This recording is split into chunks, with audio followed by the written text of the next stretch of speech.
welcome back to Moon and Magnolia. I am Rebecca, and today what I want to do is a little experiment to see how one recipe differs when it is made with fresh milled grains and when it is made with store-bought grains.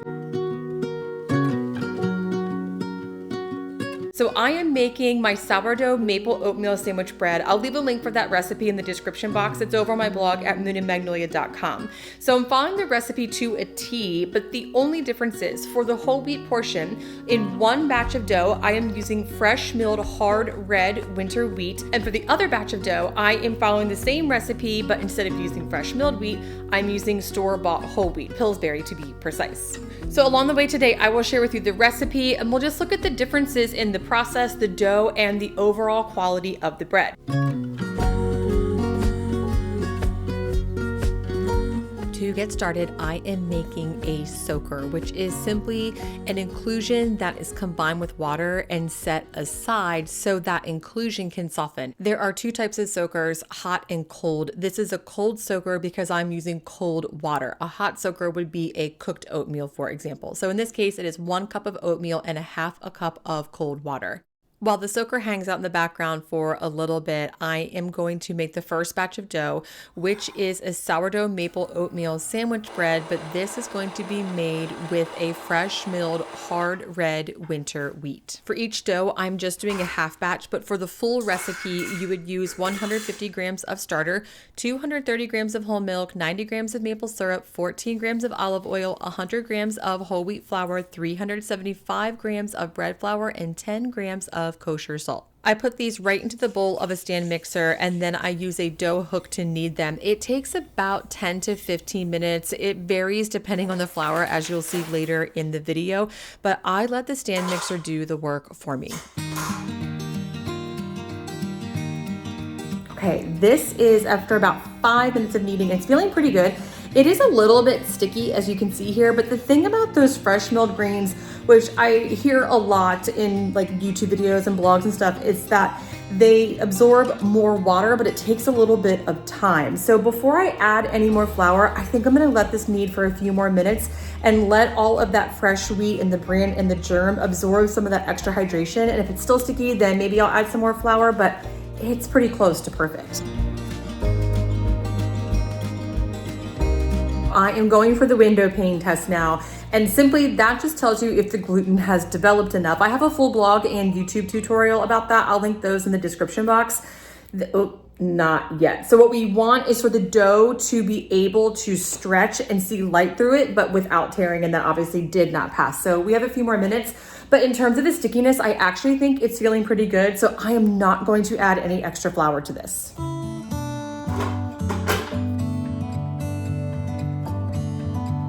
Okay, window pane test number 3. Let's see how it is looking. Oh, not bad.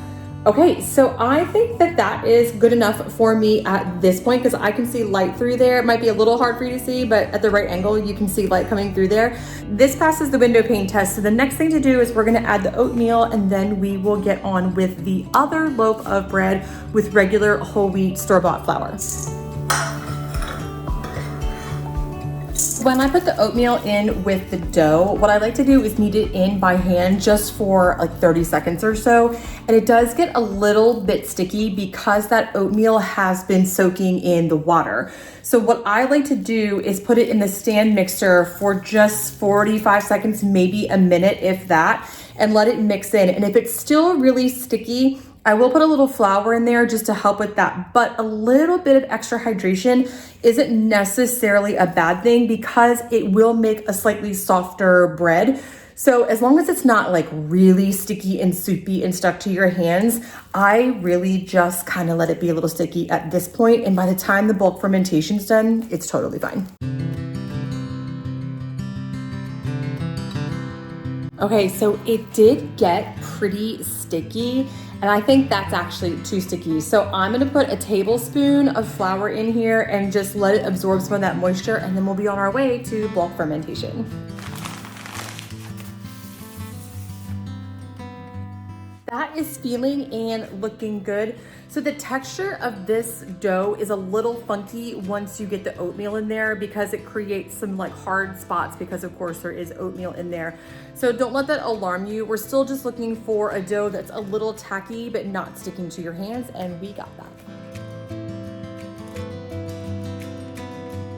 All right, so now that that's in the proofing box, it's set to 85 degrees because time is an issue today.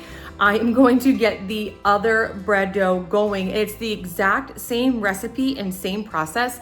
The only difference is rather than using fresh milled wheat, I'm going to use store-bought whole wheat. Here goes the store-bought whole wheat flour. I've been using Pillsbury flour for a long time, and the reason why is because it's what my grocery store carries. I don't know why the closest grocery store to my house does not have a lot of whole wheat flour options, but I've had a lot of success with Pillsbury whole wheat flour. So if you are using store-bought whole wheat flour, just use what you can find, and something like Pillsbury, it'll work just fine. I don't know why, but my scale is not picking up the olive oil measurement. It didn't on the first dough, and it's not on this one either, which is kind of weird.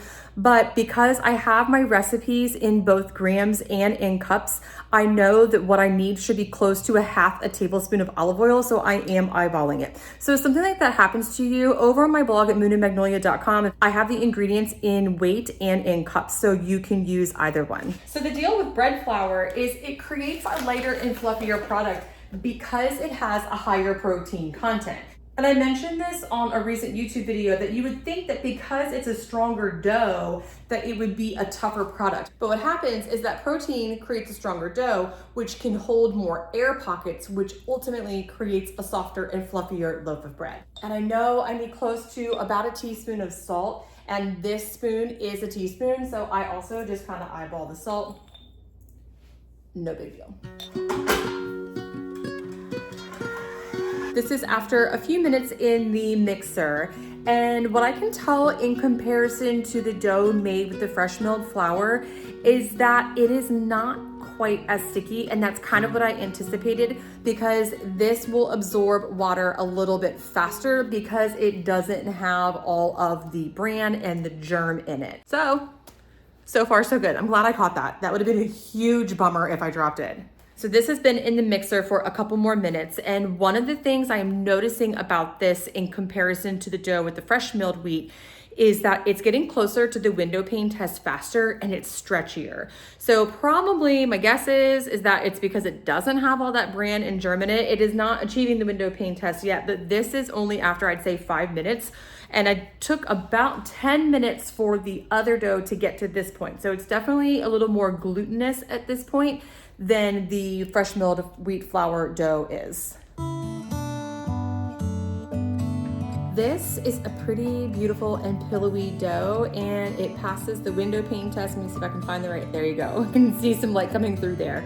So for sure, this is a little bit less dense than the other dough because it doesn't have that bran and germ in it. So we'll see what happens when I add the oatmeal to this, how it absorbs that hydration, and then we'll bulk ferment them and go from there. This is pretty sticky. I think it's a little stickier than the other dough. So I'm gonna start with 1 tablespoon. Sorry, I'm just getting a tablespoon out of here. I'm gonna start with 1 tablespoon and see how that goes, but it might need a little bit more. So that took a tablespoon and a half. I felt like 2 tablespoons was going to be too much, but a tablespoon and a half. So really, I think they're pretty comparable so far in hydration. The only real difference, this one seems to be a little bit more pillowy, but we'll see how that one turns out once all that bran and germ softens.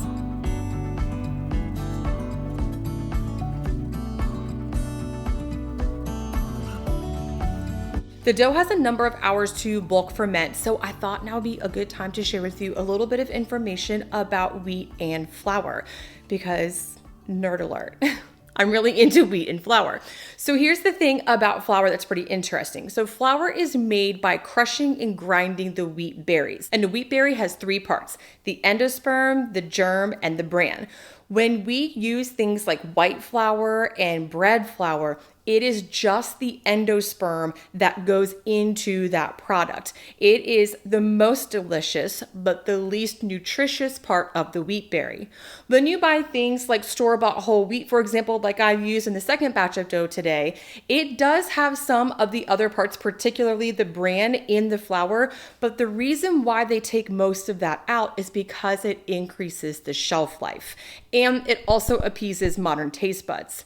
On the other hand, if you get a pure 100% whole grain flour, or you make your own like I did in the first batch, it contains all three parts of the wheat berry. So even though it's a little more dense and maybe not as light and fluffy as we prefer with our modern taste buds, it is the most nutritious. The other thing is fresh milled flour, it's a little bit like coffee. So when you have a coffee bean and you grind it, it starts to lose its flavor and all of its composition pretty quickly, actually. And the same thing happens with the wheat berry. Once you grind it, it starts to oxidize, it loses its nutritional composition. So the healthiest and the most nutritionally dense flour you can get is one that is fresh milled. That is not to say that store-bought flours are unhealthy. That's not true. They're great options. Just fresh milled ones tend to have a little more bit of a nutrient punch to it than the store-bought. I have a blog over on my website at moonandmagnolia.com. It's actually about what flours you can feed your sourdough starter, but it has all of this information in it. I'll leave a link for that in the description box, but it breaks down the differences between the flours and what types of flours are good for sourdough starters. And also those same flours can be great for making bread too. So it's worth a read if you have a chance. It is about 5.5 hours later, and I am now going to shape the dough and get it ready for a second rise. So the dough that was made with the fresh milled wheat, I think needed a little bit more time to bulk ferment. The store-bought wheat was definitely ready, but at this hour of the day, I really needed to get the show on the road. In my experience so far, the fresh milled wheat does take a little bit longer to bulk ferment and rise, but I think it's good enough to keep going. So I am simply just shaping the bread and getting it into a prepared loaf pan.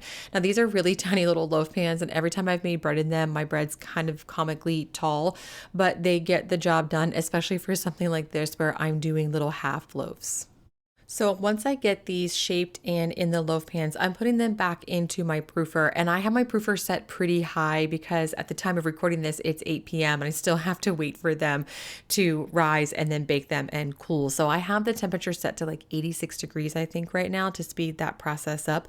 But what I'm looking for is for the dough to double and dome. And really the best indicator, I think, is to look at the center of the dough. And once that is about 3/4 of an inch or so above the top of the loaf pan and domed, it is ready to go in the oven. But for now, back into the proofer they go until they are ready.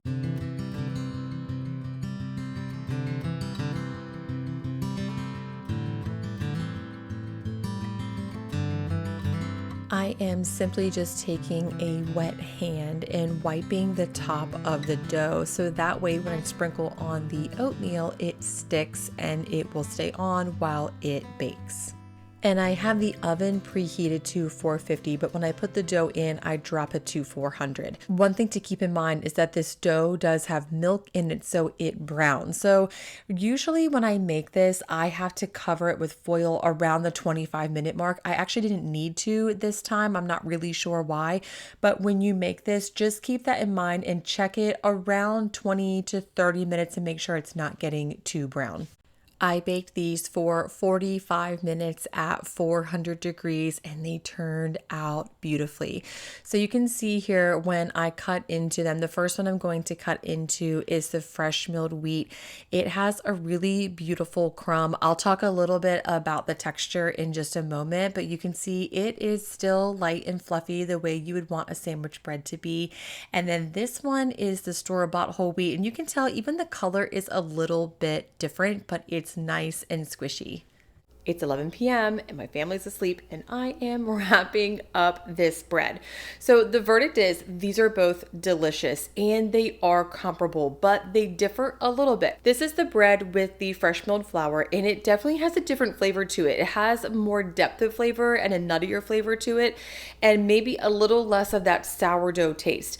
But it's really good. In fact, I think I prefer this flavor over the store-bought flour. But it is a little dense and it's not as fluffy as the other bread. So the bread with the store-bought flour, this one, it is a little fluffier, more like a regular sourdough sandwich bread and has more sourdough flavor, but I think I actually prefer the fresh milled flour.